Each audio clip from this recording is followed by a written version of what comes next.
International है। Box অফিসে পুষ্পা 2 ঝড় থামছেই না। সিনেমা মুক্তির 5 দিনেও পুষ্পা জ্বরেই কাঁপছে গোটা ভারত। আল্লু অর্জুন, রাশমিকা মান্দানা, ফাহাদ ফাসিলের এই ছবি সপ্তাহের শেষের দিকেও দারুণ ব্যবসা ধরে রেখেছে। সেকমিল্কের সর্বশেষ প্রতিবেদনে বলা হয়েছে পুষ্পা 2 দ্য রুল বক্স অফিসে 590 কোটি টাকা ছাড়িয়েছে। মঙ্গলবারের মধ্যে ছবিটি 600 কোটি টাকা ছাড়িয়ে যাবে বলেই আশা করা হচ্ছে। সোমবার ভারতে পুষ্পা 2 আয় করেছে 56.1 কোটি টাকা, শুক্রবার 93.8 কোটি টাকা এবং শনিবার 119.25 কোটি টাকা আয় করে ছবিটি।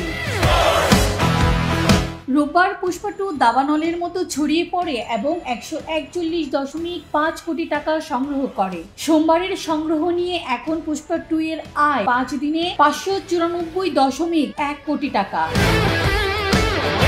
এ তো গেল শুধু ভারতের হিসেব। বিশ্বজুড়ে এই আয় ইতিমধ্যেই 1000 কোটির ক্লাব ছুঁয়ে ফেলেছে।